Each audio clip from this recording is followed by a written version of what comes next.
L'Indochine, le Vietnam, avant que ça devienne une tendance, une boucherie tropicale, perdue dans la jungle et dans les manuels d'histoire, parce qu'en face, l'Algérie s'est autoproclamée star du drame colonial. Pourtant, la vraie horreur, elle était déjà là. On reprend ça depuis le début.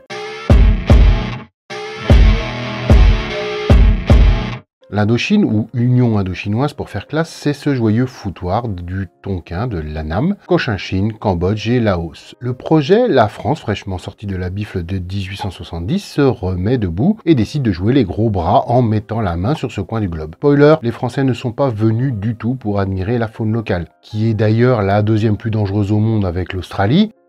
Non, ils sont venus clairement pour le pognon. Le moteur économique, EVA à gogo, les rizières à perte de vue et une production d'opium qui atteint jusqu'à 40% de la scène mondiale. Bref, l'Indochine, c'est un peu la plantation géante, version survie animale, où la nature est aussi hostile que les locaux. Et à cette époque, la production d'opium, c'est la montagne de pièces de l'oncle Picsou, et c'est bien sûr un monopole d'État. Les colons y imposent rapidement un système économique exécrable, des taxes sur les maisons, sur les animaux et même sur les portes de pagode. Et vous pouvez commencer à jouer chez vous au jeu du quelle entreprise française a profité du système. Vous allez voir, c'est presque marrant. Georges Boudarel, un médecin dans les années 1920, décrit le travail forcé des conditions sanitaires déplorables avec une mortalité élevée, notamment dans les plantations d'EVA. En 1927, la presse parle de 62 morts par mois dans la même plantation d'EVA. Les syndicats, interdits pour les locaux bien sûr. Et les droits des femmes, le cliché des femmes exotiques en tenue traditionnelle, un passe-temps colonial classique parfait pour les cartes postales. J'aurais clairement jamais mis autant de guillemets dans un script de Vox Chronica. Un rapport médical de 1932 note que les vaccinations sont obligatoires pour les filles travaillant dans les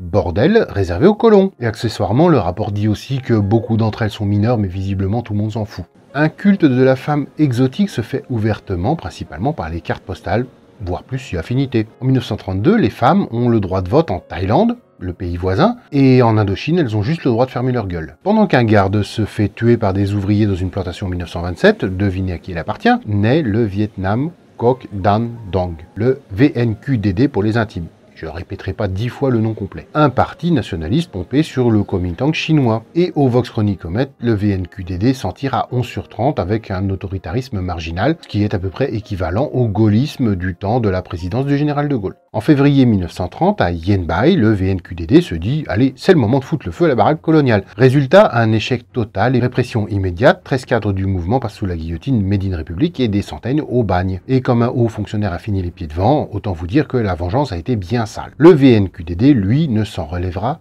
jamais complètement. Mais le malheur des uns fait le bonheur des autres. Le 3 février 1930, la fondation officielle du Parti communiste vietnamien sous l'impulsion de Ho Chi Minh et du Comintern. Le PCV choisit la stratégie de la lutte clandestine et de la mobilisation populaire. Ils sont pas cons, ils ont vu ce que ça a donné avec le VNQDD, ils vont surtout pas y aller en frontal et choisissent la lutte clandestine et discrète. Les années 1930 sont marquées par la montée de la résistance communiste et des grèves ouvrières, réprimées par la force bien entendu. Le PCV est classé 23 sur 30 au Vox Chronicomètre, est alors autoritaire et passera à 28 sur 30 en totalitaire à sa stalinisation dans les années 50.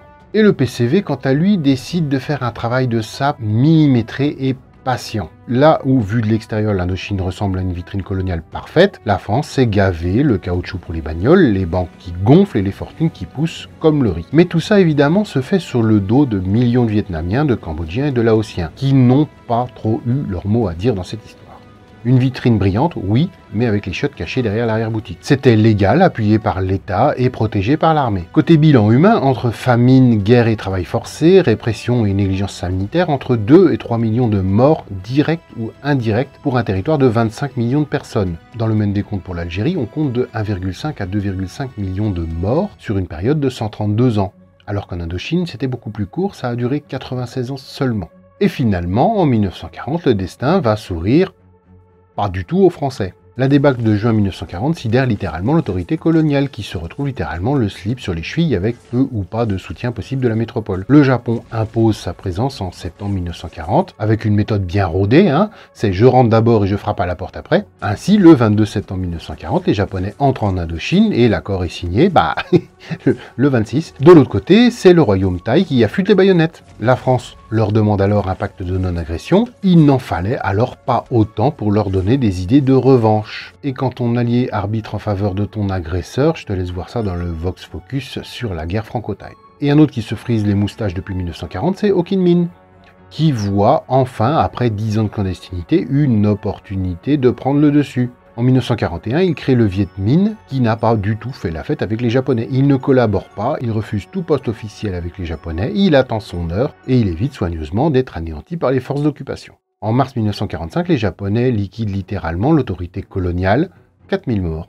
12 000 internés. Cette prise de pouvoir intervient dans une famine qui fera entre 1 à 2 millions de morts. Ho Chi Minh aide alors les paysans mais n'affrontera jamais les Japonais. Il ne les aime pas et entre eux et les Français, c'est kiff-kiff bourricot. En août 1945, le Japon capitule brutalement. Et c'est le chaos total en Indochine. À Hanoï, le Viet Minh prend le pouvoir. C'est la révolution d'août. Le 2 septembre 1945, Ho Chi Minh proclame l'indépendance devant 500 000 personnes. Un texte inspiré de la déclaration d'indépendance américaine avec des références à la déclaration des droits de l'homme française. Il a peur de rien. Mais à Yalta, les Alliés ont prévu un découpage. Chinois au nord du 16e parallèle pour désarmer les Japonais et Anglais au sud. Les Chinois pillent le nord et les Anglais arrivent à Saigon avec les Français. Et très rapidement, le chaos vire à l'affrontement, massacre de colons et représailles aveugles. Pendant ce temps, Ho négocie les accords Ho-Saint-Denis en mars 1946. La France reconnaît un État libre du Vietnam dans l'Union française. Les Français vont alors découper l'Indochine en plusieurs États, le Laos, le Cambodge, le Vietnam, mais en voulant les garder à tout prix dans l'Union française. Leclerc, à son retour en France, quant à lui, est lucide. Il recommande la négociation. D'ailleurs, dès son arrivée, il avait annoncé la couleur, profil bas, pas d'affrontement direct avec les Viettes. Le gouvernement n'en aura rien à secouer des conseils de Leclerc. Des véritables visionnaires. L'État libre du Vietnam, quant à lui, c'est comme un appartement où tu dois faire colocation avec l'armée française dans ton salon. Fin 1946, les négociations explosent. Ho Chi Minh est à Paris, il revient et bam, l'armée française bombarde Haiphong en novembre 1946. Le bilan de 500 à 6000 morts selon les sources, tous vietnamiens, et en 24 heures seulement. Une histoire de contrôle de contrebandier qui tourne en cacahuète et le tout sur ordre d'un ecclésiastique alors que Leclerc prônait de ne surtout pas faire face aux Viet. T'imagines, t'invites un mec à discuter chez toi pour le week-end et quand il est en train de refaire sa valise pour rentrer chez lui et plier ses slips, tu bombardes sa baraque. Le Viet Minh est alors sous-équipé, il opte pour la guérilla. Forêt, rizière, sentier, village, il frappe puis il disparaît. En décembre 1946, Ho appelle le peuple vietnamien à se soulever, c'est la bataille d'Hanoï et une victoire française de haute volée. La France tient les villes, les soldats d'Ho Chi Minh tiennent la jungle. Une guerre d'usure, sale, longue et confuse. Côté français, on torture, et pas avec des pincettes, les électrochocs, les baignoires, les caches suspendues. On n'a rien inventé en Algérie, sauf qu'ici, c'était beaucoup plus discret. On s'amuse aussi avec les jeunes locales,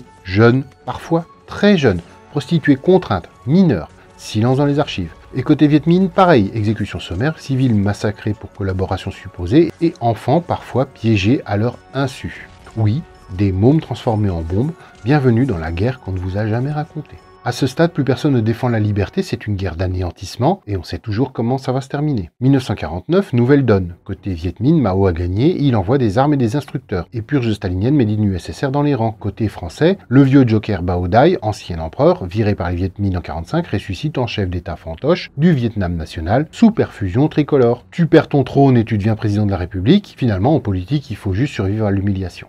La guerre devient frontale. Jean Delatte de Tassigny débarque en sauveur en 1950, il stoppe l'avancée des communistes au nord et construit une ligne de défense et cogne dur.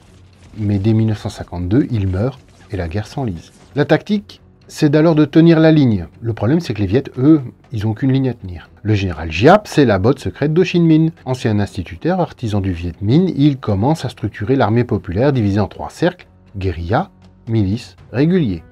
Les batailles ouvertes éclatent comme à Vinh Dien, Ma Ok ou Hoa Binh. C'est violent, c'est coûteux et ça sent très mauvais. La guerre est totale et l'objectif n'est plus du tout de négocier, l'objectif est d'anéantir.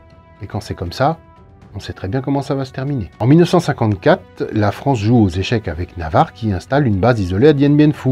L'idée, une usine à gaz, planter un camp loin de tout et surtout des routes et y tenir bon. Bloquer l'accès au Laos et les attirer dans un piège. Forcer le Viet Minh à se battre en frontal à l'ancienne. Alors on va les forcer à venir se battre sur notre terrain. À la tête du système, le général de Castries, qui malgré tous ses mérites, est un général de cavalerie, donc de blindés, qui est à la tête d'une résistance de parachutistes. Et Giap a flairé le bon coup. Il tient le pari. Alors perso, j'ai vu des ponts emportés le matin et être construits l'après-midi dans le sud-est asiatique. Navarre, lui, visiblement pas au courant. Giap, lui, répond en maoïste. Il monte une opération de siège, niveau manuel d'artillerie avancée. Il décide d'aller mettre de l'artillerie là où les Français pensent que c'est impossible, et je te renvoie à cette vidéo pour en savoir plus. Giap réussit l'impossible, l'impensable, même pour l'état-major français. La base française devient un cimetière organisé, tranchées, mortiers, pluie tropicale, et le moral en chute libre. Les avions qui ne peuvent plus se poser, le camp est noyé sous les obus, et les derniers jours, c'est Verdun dans la jungle.